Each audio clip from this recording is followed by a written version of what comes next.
vous n'avez pas besoin d'acheter du collagène à prix d'or ou de boire une tisane qui, soi-disant, apporte du collagène, mais qui est tellement acide qu'elle vous donne des aigreurs d'estomac. Non, je vous donne ici la méthode complète pour profiter du collagène, pour bien le synthétiser et pour le garder durablement. Restez avec moi. Abonnez-vous si vous ne l'avez pas encore fait. Un petit like me fera plaisir et partagez pour faire profiter d'autres personnes. Qu'est-ce que le collagène? Le collagène, c'est la protéine la plus abondante du corps humain. Le collagène est un peu comme le ciment. Il apporte structure, force et en même temps flexibilité à la peau, aux os, aux articulations, aux tendons, aux ligaments, au cartilage, aux vaisseaux sanguins et aussi aux intestins. C'est pour vous dire que le collagène est tellement important pour le fonctionnement de l'organisme humain. Hélas, à partir de 25 ans, il tend à baisser. Résultat, plus on vieillit et plus on perd le collagène. Que faire? Il faut apporter le collagène par l'alimentation, ce qui rend la chose encore plus cool, n'est-ce pas? Il y a deux types d'alimentation pour apporter du collagène à l'organisme. Il y a des aliments qui l'apportent directement. Il y a d'autres qui soutiennent l'action du collagène. Ceux qui l'apportent directement, il s'agit des os, des cartilages, de la peau des animaux. Vous voyez, les animaux qui mangent des plantes, préférez cela. Je parle du bœuf, du bœuf, du mouton, de la chèvre par exemple. Ce sont des animaux qui mangent des plantes. Donc, préférez leur peau. La peau, les pattes, la queue. Vous voyez, ce sont des structures telles, elles sont un peu dures. Il faut les bouillir, les mijoter. Alors, il se forme une texture épaisse, gélatineuse là. Et c'est ça le collagène. Ici au Bénin, on en fait une soupe qu'on appelle blocoto. Connaissez-vous la recette du blocoto? Si vous ne connaissez pas, demandez-moi, je vous le dirai en commentaire. Vous voyez, il faut prendre ça. Il faut prendre aussi la peau du poulet, et les ailes d'Inde qu'on appelle aileron chez nous.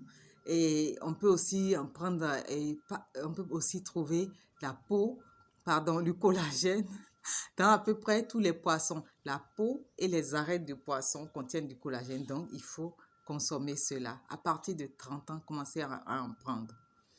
Donc, il y a aussi d'autres aliments qui soutiennent l'action du collagène. Il s'agit des aliments riches en vitamine C, les agrumes, orange, pamplemousse, citron et mandarine par exemple. Il faut ajouter aussi la goyave, la papaye, l'ananas, la mangue, etc. Il y a d'autres aliments qui contiennent du cuivre et du zinc, qui soutiennent aussi l'action du collagène. Il s'agit des fruits de mer, crabes, crevettes, huîtres. Il s'agit aussi des légumineuses, lentilles, soja, haricots. Et il y a aussi les noix de cajou, noix d'arachide par exemple. Tout cela, c'est bon pour apporter, pour soutenir le collagène. En dehors de ça, nous avons des aliments riches en soufre, ail, oignons, brocoli, choux, etc. Donc, des aliments riches en soufre. Alors, à part cela, il y a des attitudes et des comportements à avoir pour bien préserver le collagène. Voyez-vous? Donc, il va falloir dormir suffisamment puisque le collagène est synthétisé la nuit lorsqu'on dort. Il va falloir faire du sport. 30 minutes de marche par jour, c'est suffisant. Restez au soleil, mais n'exagérez pas. 30 minutes de soleil, c'est suffisant. Ne passez pas toute votre journée au soleil. Évitez le tabac.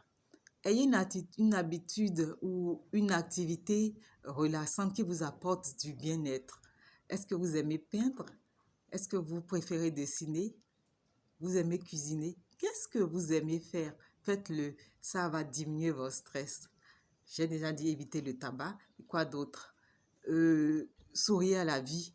Ne partez pas. J'ai une petite recette pour vous pour apporter plein de collagène à votre organisme. Les ingrédients: une carpe, des épices, de l'huile, de l'oignon, de l'ail, quelques noix de cajou, un chou et une orange. Vous allez prendre une belle carpe que vous allez bien assaisonner avec les épices. Vous allez la braiser et pour la dresser, vous allez faire un lit de chou dans laquelle vous avez mis au préalable un peu de sel et un peu de jus d'orange. Quand vous dressez ce nid, vous mettez votre carpe dessus, vous l'agrémentez avec des rondelles d'oignon. Ensuite, vous allez mettre un peu d'ail râpé, quelques noix de cajou concassées. Vous allez finir avec un peu de jus d'orange. Alors, lorsque vous le faites, vous pouvez l'accompagner avec du riz. Profitez bien, mangez et suffisamment, mangez surtout la tête du poisson parce qu'elle est riche en collagène. Si vous le faites, vous aurez une très belle peau et vous allez repousser les effets du vieillissement. Souvenez-vous, votre santé, c'est vous-même qui la faites. Alors, à bientôt.